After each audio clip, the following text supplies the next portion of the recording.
Yep, we're back with MatPat, uncovering the lore of Minecraft. And if you had doubted there was from the beginning, then by now you have to believe that there is absolutely lore. Due to all the different things. I mean, he's only talked about 2 different topics, the Enderman. And technically the end itself, not including the Ender Dragon, if we're being honest. He didn't really touch so much on that. And he talked about the discs 13 and whatever the other one was. Listen, honestly, there is definitely some mystery behind that, which he probably solved.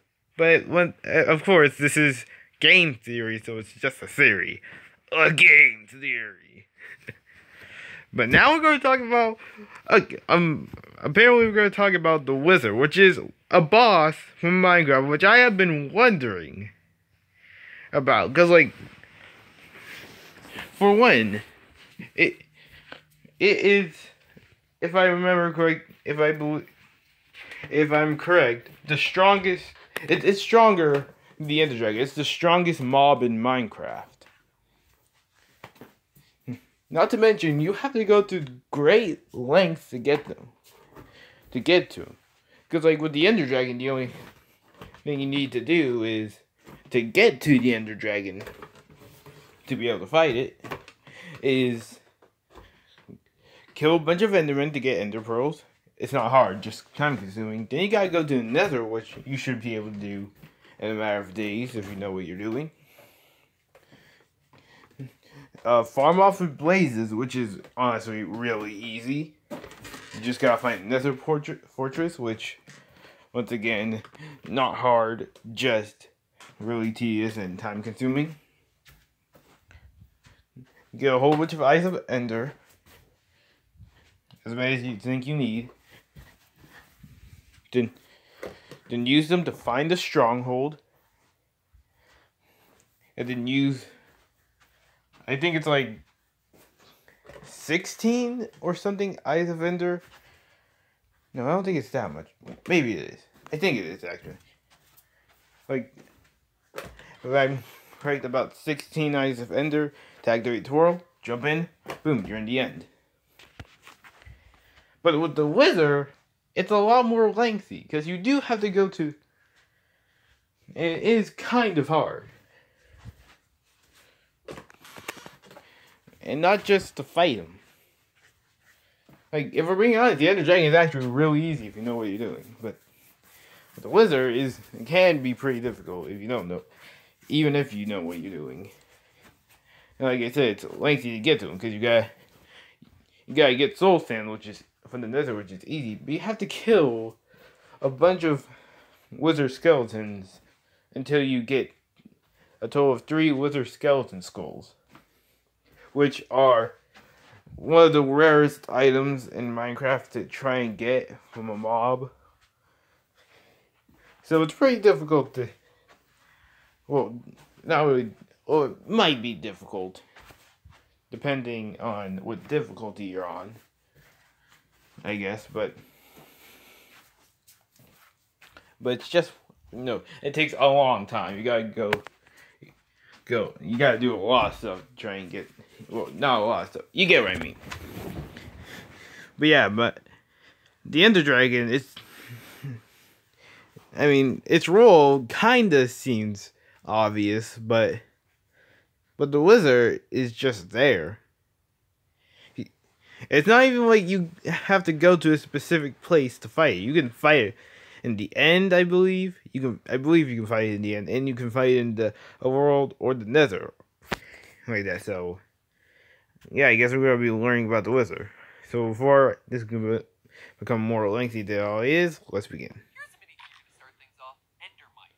What are they? They're the smallest hostile mob in the game, and they're one of the very few creatures to possess the moniker. Not what I expected to start off with, but good question.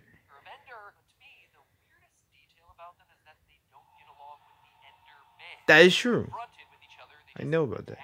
It's a strange little detail to include since so many of the other spawns in the end aren't hostile towards one another. But now, consider this. What if Endermites are Oh my goodness. Obnoxious little gray bugs that That makes a lot of sense. What if endermites are just silverfish who went through an end portal or ate themselves a bunch of forest fruit when they were out there in the end? Or Yeah, I knew where he was going with It's it. actually surprisingly substantial. Cue up the checklist. Point number 1, both endermites and silverfish are small. In fact, they're both so small that they'll suffocate to death in the sinking depths of And no other mob like them, unless you count bats, are the smallest mobs in Minecraft. sand. They're the only 2 hostile mobs where this sort of thing happens. Speaking of their size, not only are they both small, technically speaking, they're exactly the same size. According to Minecraft, Oh, I didn't know that. creatures are 0.3 blocks tall and 0.4 blocks wide. In fact, they're so similar that an early design of the endermites was just that of silverfish. You just see it right here on screen right now. The design was eventually changed during Java Edition 1.8, but for a while there, the two looked almost identical. Now, I know what you're thinking. That just means that they're recolored assets. It doesn't necessarily make them the same creature, but think again. To understand exactly why, we need to look at the enchantment Bane of Arthropods. If we're being honest, Bane I of really didn't Arthropods think we would be talking about this.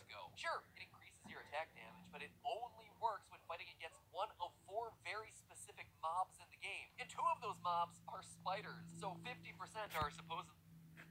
Wait, that's what it does? I mean, raise your attack power only against 4 mobs? Then what's the point of using it then? diverse creatures in this universe, and those 2 happen to be silverfish and endermites. Meaning that at the very least, they're in the same taxonomic phylum. AP Biology, what? But here's the kicker. The only way to get to the end is through portals that are hidden in strongholds. And silverfish live in strongholds. There. But look into how strongholds are generated, and you notice something interesting. They always have to have a portal. That makes sense, since they're the primary place that you find the portal to the end game. But the 2 features required of that portal room, obviously the portal, but also a silverfish spawner. Ladies and gentlemen, I don't know about you, but this to me reads like the criminals returning to the scene of the crime. So, why don't endermen and endermites get along? Well, if my last theory was correct about endermen being an ancient race of builders, then one of their old foes would have been the silverfish. Silverfish who are in the perfect position to leap through end portals at the same time as these ancient builders. And so now, hundreds of generations and one end portal later, that battle is still being waged. Using brooms. New faces, but the same old enemies. But hey, that's just That was a good mini theory. and I'm just getting started.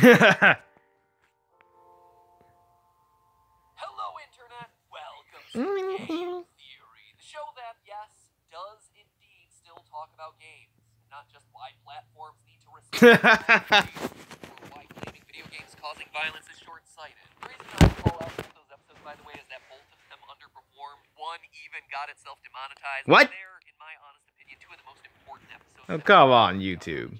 So if you happen to miss either one of those, which there's a high likelihood that you did, please give them a watch after this video. Link is at the upper right. No, I did before.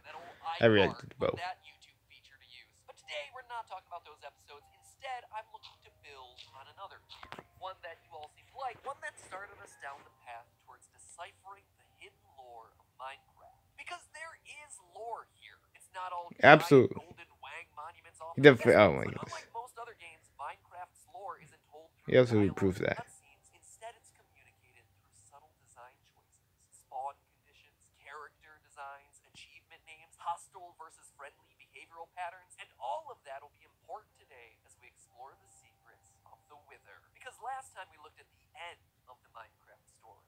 Today, we're talking about how it all began. So, that is a thing. That is a thing. It is. I think I can't remember. It was like achievement for defeating the wizard. It had something to do with the beginning or something like that. I remember that now.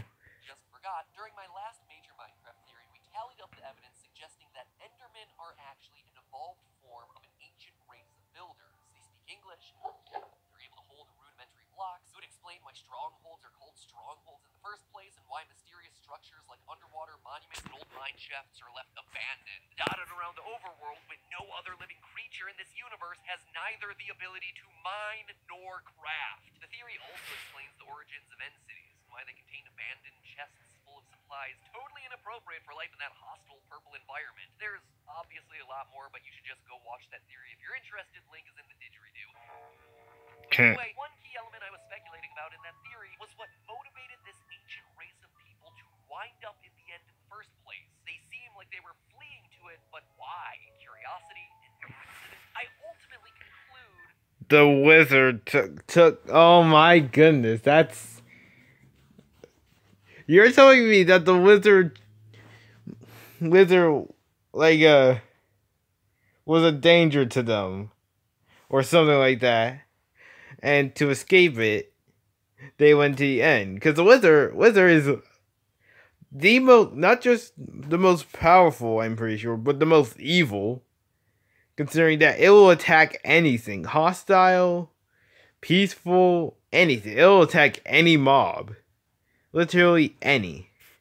it was to escape something, some big threat that existed out there in the overworld. Now, obviously, the overworld is populated with zombies and creepers and skeletons, but that just doesn't seem like enough to warrant building out a massive underground fortress deep down near the bedrock. No, after doing the research, it's my belief that these ancient builders accidentally summoned the Wither, which proceeded then to decimate their established society, killing them off by the hundreds until they somehow managed to flee to the end with escape. Now, why would I say this? Well, first and foremost, let's look at the achievement list, shall we? When we defeat the Ender Dragon, we get ourselves The end. achievement. And that makes a lot of sense, right? It's the quote-unquote final boss of the game, after all. It cues the end credits. You're in a place literally called the end. It's an achievement name that totally works. But for summoning the Wither, you actually get the exact opposite.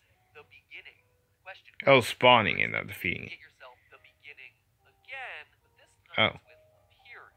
It's a definitive statement that directly parallels how the Ender Dragon achievements are handled, but with one problem. The Wither can be summoned at any time, and it very often happens after the dragon has been killed. It's not the beginning of really anything in this game. I was tempted to think that maybe it's the beginning of a new adventure post-Ender Dragon, but again, that doesn't make a whole lot of sense, since summoning and defeating the Wither is completely optional.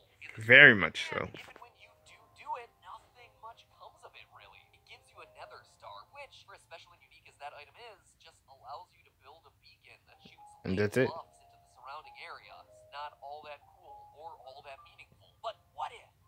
What's cool and not meaningful? Was the beginning in a different way? What if it's the beginning of the story for the ancient builders that started all this in motion in the first place? Look for a moment at the strongholds. They're buried super deep underground, like absurdly deep, and with literally no trace of their existence on the surface. They're like just about at bedrock. Safety bunkers, but they're defending against what? Zombies? Creepers? I don't think so. Yeah. Don't go to that extreme just to defend against a regular mob, but a fearsome creature like the Wither that spreads death and decay to anything in its sights? Absolutely. Especially since we know that the Wither flies and also destroys any block that it touches. The best way to avoid whoa, wait, what was that? Was that a texture pack? What the hell was over the wizard there? Its face looked disturbing. Well, one of its three faces, but still.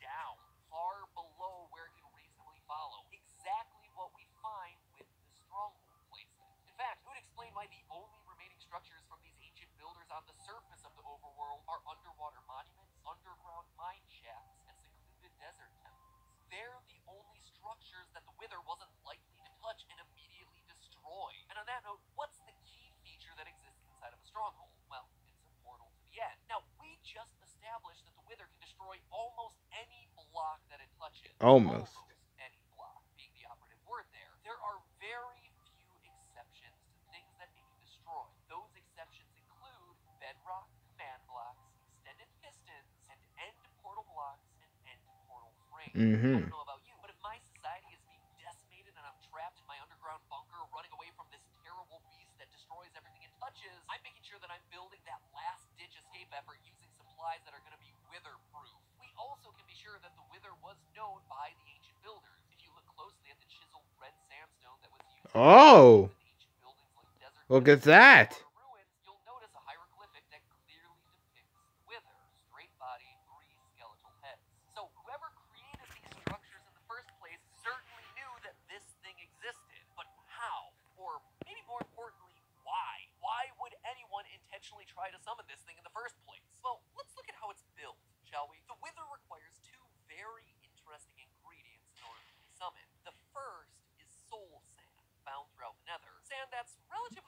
Ooh, we're getting lore on Soul Sand. We're getting lore on Soul Sand. That's actually one thing I've wondered as well, because like it's an interesting name, Soul Sand. In every way. Oh yeah, except for it being composed of the souls of the damned. It's well known at this point that if What? you look at the pattern on soul sand close enough, you'll notice screaming faces Oh. staring right back at you. It's also why it gets sucked down a bit when you're walking across it, I almost like the okay. souls are pulling you down into them. I didn't realize the faces. You to join them. Oh Ladies and Jesus. gentlemen, this is me talking about This Minecraft. Kid-friendly, brand approved. So ingredient number 1. kid friendly. It's like frickin' Kirby when it isn't on the surface, but then when you start digging deep into the lore of it and whatnot, it gets a lot darker. 4 cubic meters of damned souls. Check mark there. Secondly, you need 3 withered skeleton heads. But why these particular heads and not just any skeleton head? Well, to understand that, we need to find out what makes the wither skeleton so different from its brethren. You see, wither skeletons are exclusive to nether fortresses. This is worth noting because think about how crazy this is. We're basically in Minecraft's equivalent of HE double toothpicks, a world of ghasts and blazes, where everything is set on fire and nothing can build. Heck, most of the enemy spawns here don't even have arms, and yet somehow there are fortresses here that are being supervised by large cursed skeletons. Fortresses, mind you, that contain chests full of gold and diamonds, No. iron, saddles, and horse armor. Don't tell me. That aren't found down in the nether naturally. Supplies Again? have been brought down there and left by the original people who constructed these things in the first place. The end city chests function much the same way. Would you know it, they also contain the same sorts of loot. Iron and gold, diamonds and horse armor and saddles. Almost like it's the same people carrying their major supplies from place to place. So using this information, let me tell you a little story. An ancient race of builders descends into the nether to harvest its resources. They construct fortresses down there to defend against the hostile environment and store their supplies. But over time, as is natural, some of their ranks die. The nether is a dangerous and violent environment after all. So they bury their dead in the ground, but they don't realize that this place works differently than the overworld they're used to. What little soft ground there is actually sucks the soul out of the dead bodies, giving rise to soul sand, and leaving these bodies as just an undead husk of what they once were. Oh my goodness. A wither skeleton. An aggressive, charred heap of bones that, as an undead, lives on to complete the purpose it was given when it was alive. Defend its fortress. Seeing all this, the Ancient Ones start to piece together an idea. If soul sand does indeed contain lost souls, and somehow gives rise to the skeletons of the dead, maybe there's a way to combine the two and bring their dead friends back to life. Oh. These builders were a proud people. I mean, they were builders, after all. Whatever they dreamed came into being from their very hands. They had conquered the earth, they had conquered the realms of heck. Now they would conquer the one thing impossible to any man, death. They would build life itself.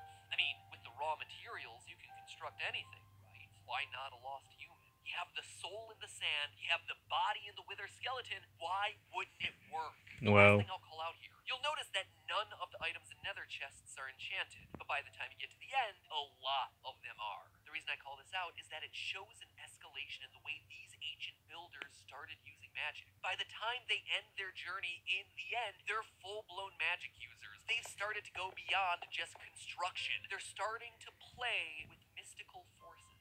So, how does the story all work out? Forces beyond their control. Tale of hubris. The builders, having been to the fiery depths of heck, try to harness the ultimate resource, the power of life and death itself. They combine the soul and the body, the soul sand and the wither skeleton head, and it doesn't work.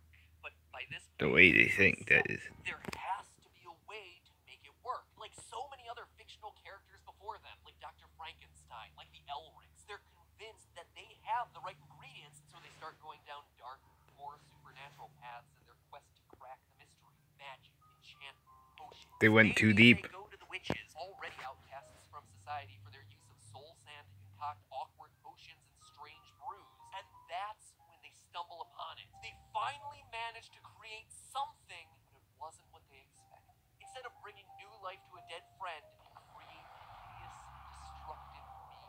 One out to punish them for tampering with the laws of nature itself. They make the Wither an unstoppable force. A beast that, as we know, destroys the blocks that it touches and curses anything that gets in its way with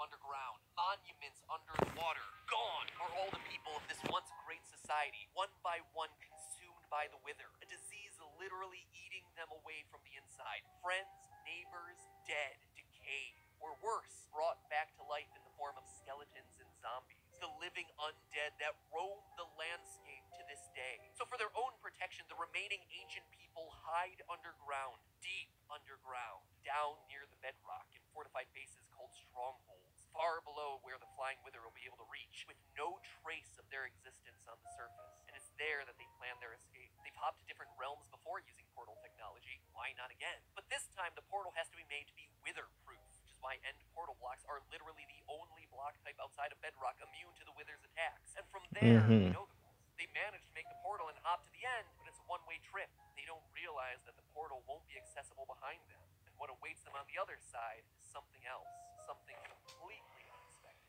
something that may have even been worth the Ender Dragon.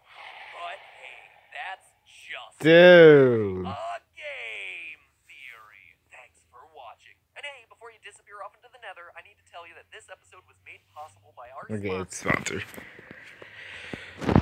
But dude, that's freaking insane. That's freaking insane. So they thought they could tamper with the forces of nature itself and do what people even in real life are trying to do, which is, or at least in like movies and whatnot, and possibly doing it in real life. I mean, people are already doing some crazy things right now.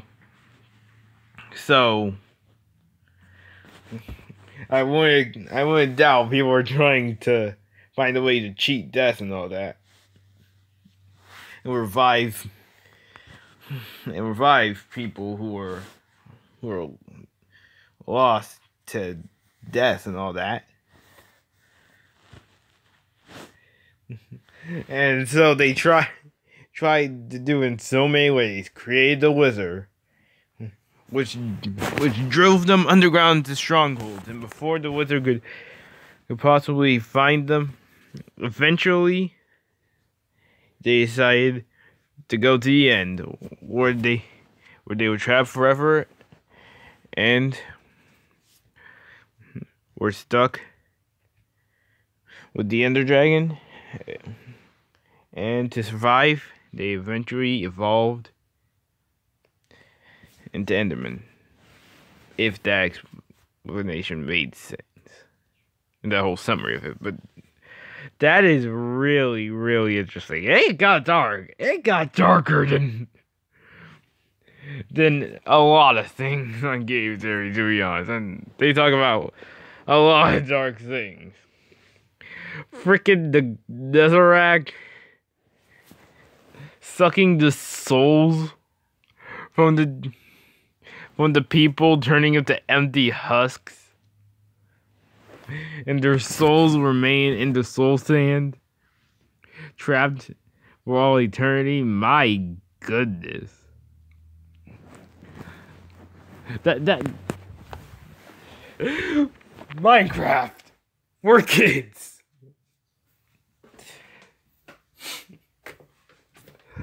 I've said that for Kirby for a while now, ever since I started watching Meteors, however you pronounce it. But I mean, now it's time to start doing it for Minecraft.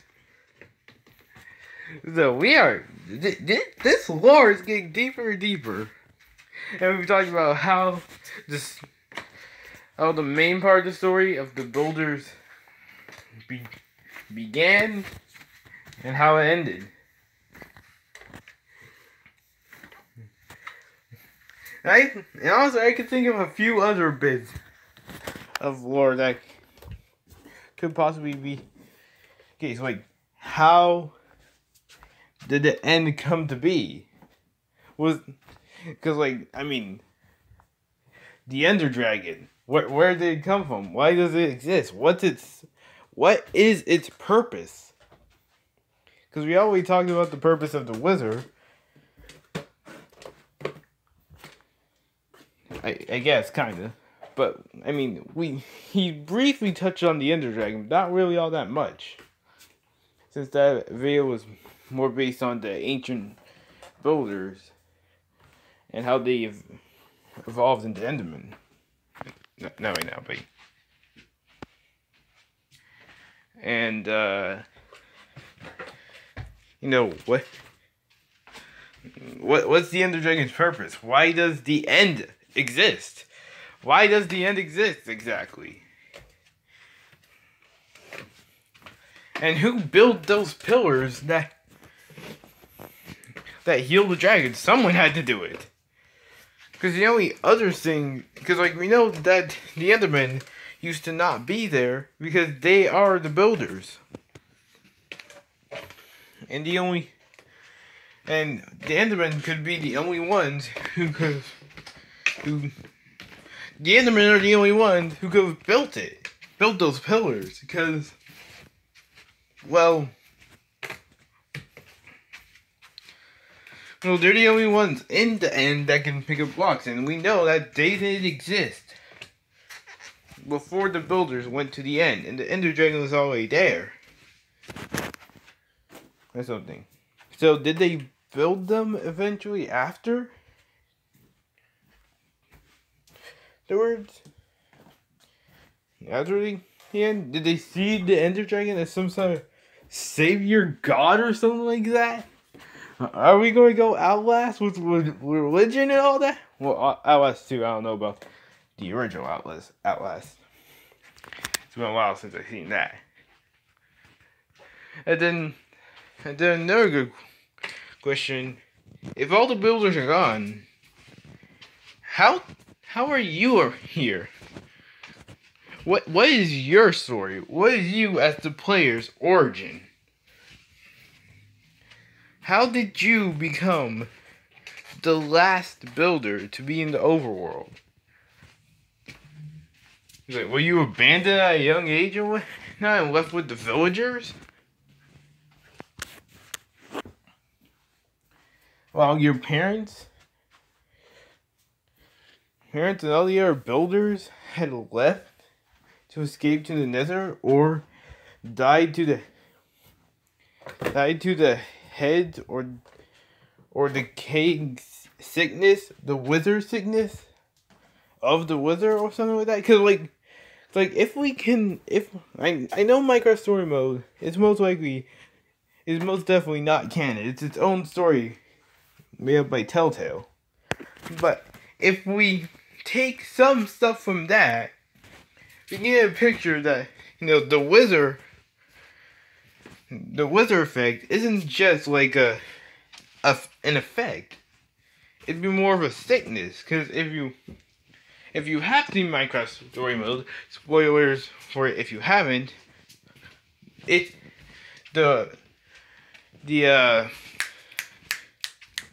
a second. Okay, I remember. I didn't even need to look at it. The wither storm caused like a sickness happened, which affected people like I believe Gabriel and Petra, I believe, had it as well. It was kind of like a plague-ish sort of thing, spread by the wither storm.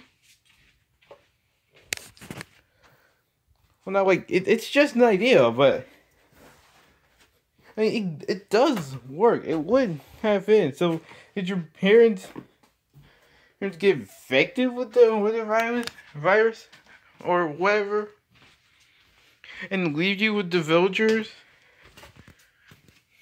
Well, not eventually, in the future many years, when you finally became an adult, as the last remaining builder, you left the village you were left at and started your life, started the adventure you go on when you play Minecraft. I mean, and there's a lot more than just that. Like the enchanting books. You don't just need an enchantment table to get enchantments. You can get enchantment enchantment books from dungeons, if I remember correctly. Like, I'm pretty sure one place you can get them is strongholds. I think I remember doing it in my Minecraft Pocket Edition world. And you can get them from training with librarians, which is another thing. The villagers themselves. Where did they come from? What is their origin? Like, there's so much. So many questions. And most likely so little answers. My goodness. But of course, that's horrible stuff. Hey, just my goodness.